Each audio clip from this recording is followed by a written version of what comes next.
Welcome to Speaking of Entrepreneurship, a podcast powered by the Center for Entrepreneurs at Cuyahoga Community College's Corporate College. Here, we dive into real conversations with industry experts, innovative founders, and business leaders who share their insights, challenges, and strategies for success.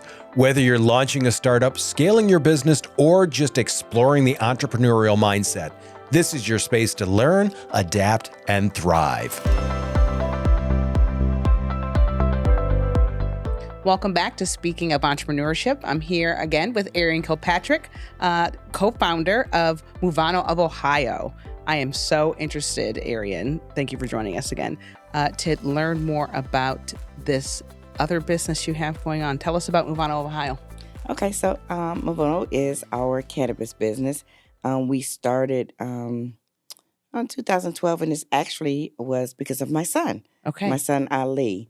And he lives in D.C., and he was partaking in cannabis. He thought he was grown, so as we FaceTime and we speak to each other all the time, he's always doing it on the phone. And he said, "Oh, this is it. It's legal now, Mom, and it's coming to Ohio. I think that we should take the opportunity to take advantage of this." And I said, "Oh, really?" He said, "Yeah." He said, they're going to do minority set-aside programs." Being a child of the 60s, I laughed at my son. And I said, I'm already going through all of that with construction, and don't nobody want me in it, and they definitely don't want me in it in the cannabis industry. I saw how, and I jokingly told him, I saw how the numbers worked. I said, they got the numbers, and then all the states have it. I said, no, they're not going to try and put me in the cannabis. So how does this work? How do you even get into this? So I learned very quickly where people may take advantage of you because of your skin color or your gender. I knew about the cannabis business for several reasons. I knew about the cannabis business. Understood. But I didn't know about the legal cannabis, and I didn't know how to get in it. I didn't know the avenues to really have. Because there's a growing part, there's a distributing part, Yeah, but when you think about it, right, we know how to grow, we know how to distribute, and we know how to sell. But the legal part just took different type of relationships. It took different type of companies. It took big companies, and what you call them are MSOs, multi-state operators. Okay. So as soon as they announced and they did a constitution amendment in Ohio, because anytime the state of Ohio wants something, whether it passes or not, they will do a constitutional amendment. And it was only the 10th one that they had done. So they made marijuana legal for medical. Okay. So I partnered with the MSO that had been successful in it, and that was Harvest. They were out of Arizona. So we had some synergy. Their diversity actually was a little different, more so for white women, which was fine. And so since it was women, period, I said, well, let's concentrate in minorities and Black women also. And so they bought into it. And so we went back and forth, and we decided to do our application together. And it started out great, but as soon as I won the license, when we won the license to and how long did that process take from 2012 to? Oh, it took about almost a year. Okay, so a year through the licensing legal process. Okay, so as soon as that happens, what happens? As soon as that happens, and we win the cultivations first. So the cultivation was to grow, and we won here in Cleveland, actually in Steelyard and Ironton, Ohio. And then soon after, we found out that we won the dispensaries, and we won in Athens, Columbus, and Beaver Creek, a suburb of Dayton. And I'm just like, wow, this is happening. This is happening. This is happening. And I was telling Daddy, we've come a long way. Come a long way from this particular day. So they asked me to make a choice on the cultivation site. Do we want to do Cleveland or Ironton? At that particular time, I said Ironton just because of the politics and all, because, now mind you, cannabis wasn't really that sexy then. It still was a stigma. And when I won, I was happy because I figured this would be financially successful, again, for our family. But I knew there were still people that were pointing at me, like, she sells weed, she sells marijuana. Well, I mean, especially the conversations around workforce safety, right, and the other businesses that you own. Okay, continue. Works out, right? That, And it just, I mean, literally, it just was not a sexy business at first. I mean, oh my goodness. I mean, different groups, different organizations were, oh, should she be on our board? Should she be in this group? These are real conversations that happen. So I was like, oh, let me just take some of the attention away from me. And I'm pretty active in the community. So I shied away from it. In hindsight, maybe I would have kept that in the Cleveland area, because what was happening in the future with my partnerships I might have had more Capital. more backbone and more support. Okay. I literally had groups that as we were going through all of our situations, that met at the governor's office, that were not supportive of me to be in this business, and thank. Actually, Governor DeWine actually really helped some of that noise shut down. So I appreciate his assistance in that. It's quite interesting. Okay, so you get your cultivation license. You just make a choice to start that in another community. Yep, in Ironton, the southernmost tip of Ohio. Oh, okay. So it was good. So we finally were starting to get open, but then because they had the minority set aside program, there were folks that lost. A lot of folks that had invested to get in this business. So they challenged the minority set aside program. Unbelievable.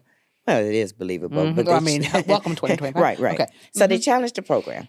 And so it went to court, went to the Supreme Court, went to different jurisdictions, and they did find that there was no proof that there was any discrimination or prejudice in the cannabis industry.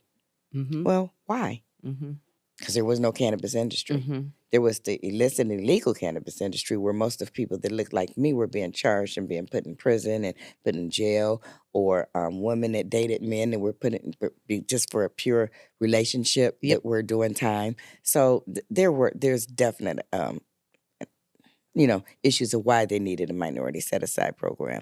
But when you do the legality of it and you look and say, oh, there's no prejudice, because there's no precedent, right? Yeah. So we went through that, and then they had the case. Now, so by this time, my partners haven't really been to Ohio, and I'm starting to notice, like, well, I need their expertise and all. My family started joining me. I really realized I don't really need their expertise that much, because we're starting to open. You're clearly a self-taught entrepreneur. You will figure it out. Yeah. Okay. So this is I'm 51% owner. They're 49, and we're getting it open. But they're in the multi-states and doing it. But they might not have really. They probably wanted me just to name only. And I'm like, no, I don't operate that way. This is my business. So by the time we got open, the state of Ohio decided that they were going to fine us for not being a real minority business. I'm like, wow, it's pretty interesting. And so that was something else that that the governor's been helping me right size, right size and all. So that just amazed me. And that partner sold their shares. Okay. They were a multimillionaire, and they sold to a multi-billionaire company, True Leaf. So True Leaf became our partners as opposed to Harvest. And they were just phenomenal. And it was just interesting because the owner of True Leaf was a woman. Okay. Who I had this business crush on, because she was just phenomenal. I'm watching her speak. I'm like, oh wow. When I'm going to do this with her. I can't wait to meet her. And then I'm like, wow, she's going to be my business partner.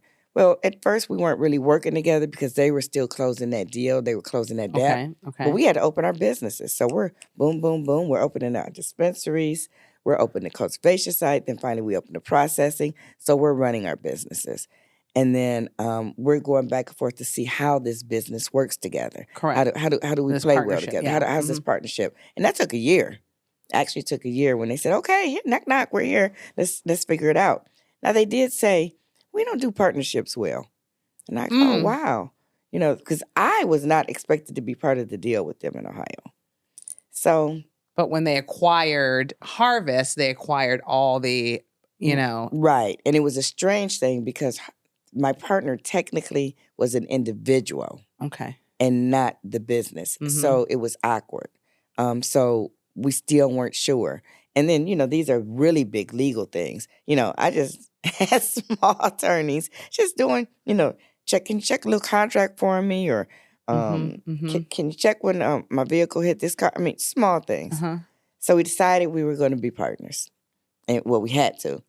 And we had big meetings back and forth. We had consultants helping us.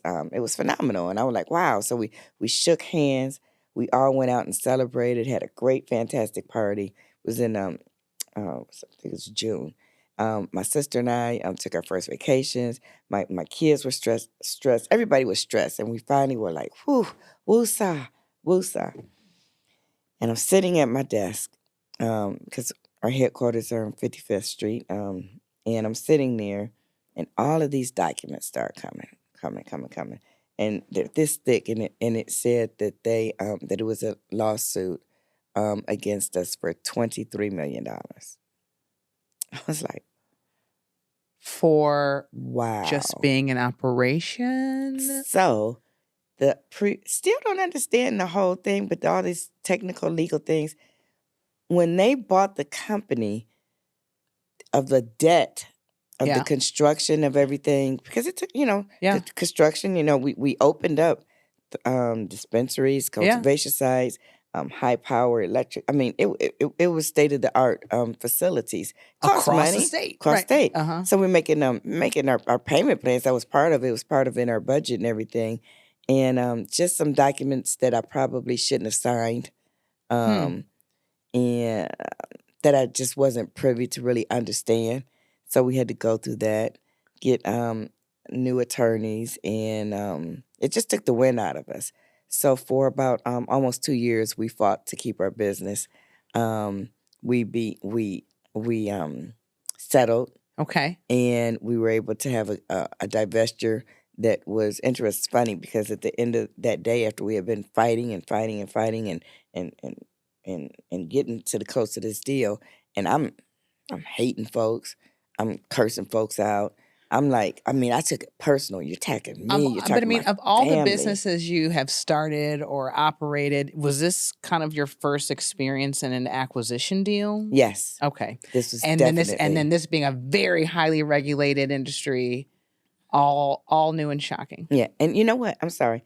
I was partners in my construction business, and that was a smaller acquisition. I had partners in my waterproofing division because I did start a waterproofing division. So I'm thinking I'm a little savvy on that. That's less than $1 million. Okay. Mm-hmm. But it prepared me in some ways as far as the legalities, very small, minute ways, but didn't prepare me to. I'm fighting. David and Goliath. I mean, this is different. And then at the end, we literally finished. We were signing off, and we see the gentleman, and we're Monica and I are walking down Columbus because we're in Columbus, supposed to be there a day. She didn't even have suitcase. I told her we're gonna be here a few days, honey. Yep. She didn't even have a charger for her computer, and we were just like, okay. So we go to celebrate and just say woosah, and they're in the same place that we're gonna go, and they walk up and say, friends. I'm like, what? I cried so hard because I really did like these people in a strange kind of way. And I'm like, wow, how do you overcome it? And to them, it was just business. It's just business. So have you learned that lesson now? Like, do you feel like, should this happen again? I will be more prepared. And I have learned to have that business mentality. Mm-hmm. I am quicker to make decisions that make more business sense. But the thing that I'm not going to lose is my compassion and my heart. Mm-hmm. I don't operate that way. Mm-hmm. But I'm going to be smarter in the decisions that I make. Mm-hmm. So. Mm-hmm. How many other entities like yours operate in Ohio? It's a small pool? Very, very small pool. Mm-hmm. How many are women-owned or minority? I don't know. I think I might be the only 100%. 100% women-owned. And we are family-owned and operated. My son's a CFO and chief strategy officer, and my daughter is the chief administrative officer. I mean, it's just phenomenal. My nephew is in the business. He is our lead director of retail. I mean, it's just to be able to give opportunities in an industry that that we have been on the forefront of. I mean, because this is like less than a decade. Yeah. Right. I mean, when I'm Yeah. in my history books and I'm learning about the Industrial Revolution and all, I'm part of a different Industrial Revolution. I'm part of, like, when you go to North Carolina and you see the big tobacco industry and you see the men with their turned up mustaches and the Salem and the Newport, those big tobacco companies. Shoot, I'm Ariane Kirkpatrick up here on a wall somewhere because I'm part of an industrial revolution to be able to build a new industry. Who would have thought? Especially, and true story, when my sister and I were growing up, my father was growing 2 marijuana plants in the backyard. Okay. And we're a little older. This is in the 70s. Yeah. 2 marijuana plants. Never forget, we were on punishment. We were sitting in the living room, just bored, looking out the window. We look. Police are in front of our house with rifles and stuff, surrounding our house. We're telling Mommy, police are outside, police outside. She was like, oh, you be quiet. You guys are just trying to get out of trouble. No, the police were outside because our neighbor called because my daddy was growing 2 marijuana plants. Wow. Fast forward. Here you are. Here we are. Ha. Growing plenty. If you would have seen all the plants that we were growing in this cultivation site, yeah, so we're doing big things. Do you find that this industry, because it is so new, that, is there growth here? Are the regulations becoming, more tight, less stringent? Do you see opportunity to expand in other places in the state or outside? We are looking. And so right next door, we're right next door to Michigan. And so many people go to Michigan to get product because it's a different type. You could travel back and forth. Everybody hates regulations, but regulations are really important, especially me being in construction and safety. Regulations they're important. It needs to happen. Do I think that we do things that are overregulated? Most definitely. But if I'm going to Michigan, I'm going to see 2 dispensaries next to each other. I'm going to see a lot of dispensaries put in urban areas that are blighted. I'm going to see things that I don't want to see here in Ohio. So I appreciate that they're spread out. I appreciate they're not next to schools. That's totally important. I love although it's medical and recreational now, I love the medicinal approach to it because I love the education. I love that we're giving a product that is helping people. And, not the I just doing this just to get high. If you want to get high, that's fine and dandy. But let's learn about any drugs that you're putting in your system. When you take gummies that are vitamins, you need to know the ingredients on it. I know when I had my heart condition, I couldn't eat a grapefruit because of certain medicines. So I like that we understand our product. I like that it's being tested. And I like that it's not being saturated in communities here. What's your vision for how this industry should evolve? So I think we're going through an interesting time right now because we had over almost 60% of the vote for recreational. We voted on how the taxes should go to municipalities, and now we're trying to change some of the way that the folks voted for. I totally believe that when you have voters vote and they go out and they make a decision, that we need to listen to our constituents. I don't think that we just all of a sudden say, oh, their vote didn't count, so let's just change the rules. So I did go to Columbus and testify because I think it's important. We talked about having more diversity in this in this field. I don't want to be the only one. I want to be the start of something big where everybody has a chance to prosper. And so I'm fighting for that. And many people are like, why? You're doing good because now we're getting ready to open up 2 new dispensaries. In our divestiture, we kept Athens, Ohio. Okay. They kept Columbus and Beaver Creek. Okay. But we are opening up 2 right here in my hometown, right here in Cleveland. We're opening one out in South Euclid, on Mayfield and Belvoir, and we're opening up one up, which will be our flagship store on West 58th in Detroit, in the Gordon Square area. Love this. And both of them are going to be related around art, culture, the education of the product. We are building bud tenders. We are building a legacy. We're building management. We're teaching folks about marketing in this specific industry, procurement. It's so exciting. So exciting. I love this for you. Yes. I love this. So what advice would you give anyone looking to enter into this industry? Now that you've lived through it, knowing that you would like to see more and knowing that you would like to not be the only one. So whatever industry that you get in, make sure that you're learning about it. Do not let people talk you into getting an industry to take advantage of you because of your gender or race. Do not be a front company at all. Make sure that you understand, because we can't be sustainable if we're just front companies. Because if we're just front companies, we always gonna stay in the back. That's not where we want to be. Be educated in anything that you do, because there's going to be other new industries that's coming, and we could be a part of it. I'm a firm believer that you really could be and do anything that you want to be. I am what's Harriet Tubman Truss. It's just being a dreamer is just so important. Being a visionary is about reality. But you have to have a dream before you get anywhere. And once you do it, just keep doing it. We can. We're just such a resilient people.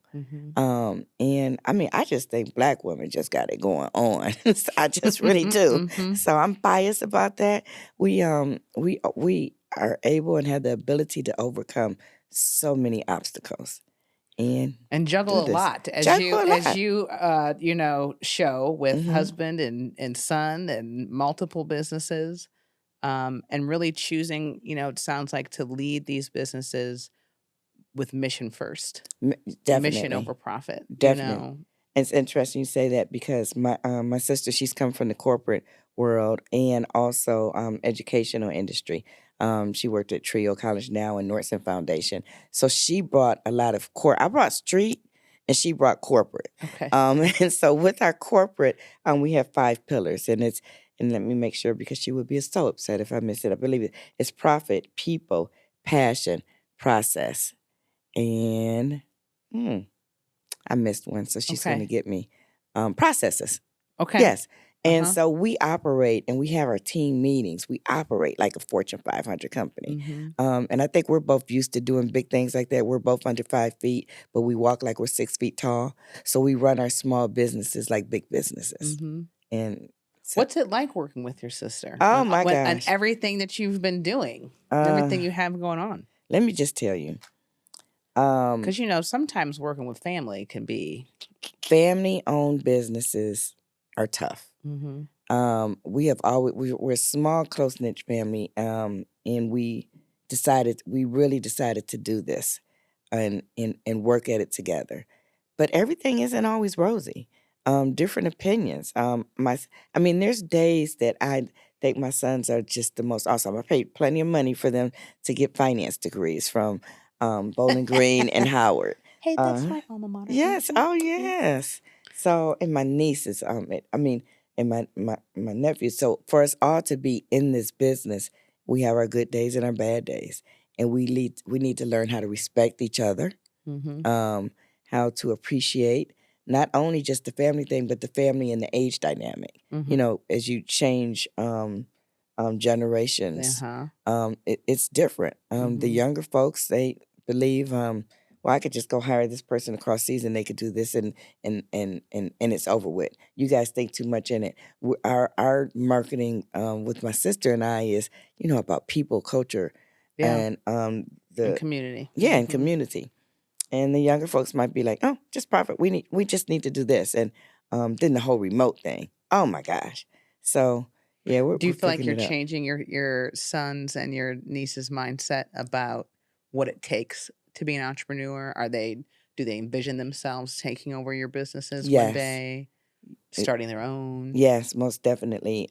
Because before, when everybody was out of town and they would come in and out, they didn't appreciate it as much. Now, when they see the hard work that we're putting in, they feel it. It's just been a blessing to watch them grow. And it's so funny because Mavuno really means to harvest and first fruit. And I'm watching my children become these pits that these pits that are growing into something that's just sweet and good and tangy and full of growth and nutrients. And so when I look at them, I look at the fruits of our labor. And that's truly how I look at it. And it makes me smile and it makes me happy. There's times my sister and I disagree, a lot of times. but we make sure that we remember family first. Mm-hmm. So That's all you got. but Lord, it's tough. Well, leave me with a quote. What's one of your favorite quotes Oh, wow. that keeps you going? Wow. Well, the funny one, actually, which is on all of my shirts, is "Ain't I a Woman? Soldier in the truth, man." And so we actually have our Rosie's Girls shirts that I wear all the time, and on the bottom, "Ain't I a Woman?" because that really means so much. I eat like you, I breathe like you, I could pick up the the toe and sow like you. So I just feel that "Ain't I a woman?" It does not mean that I have any hindrances. It just means I'm strong. It means I'm resilient, and it means that we can make things happen. And when you give me a seed, I'll grow it and multiply it. Exactly. There you go. Yes. There you go. Thank you for joining us, Ariane. It's been such a pleasure. All right. Thank you. Thank you for tuning in to today's podcast, brought to you by the Center for Entrepreneurs at Corporate College. If you enjoyed this episode, be sure to subscribe, rate, and share with fellow entrepreneurs. Tune back in to stay connected with us for more insights and resources to help you build, innovate, and thrive.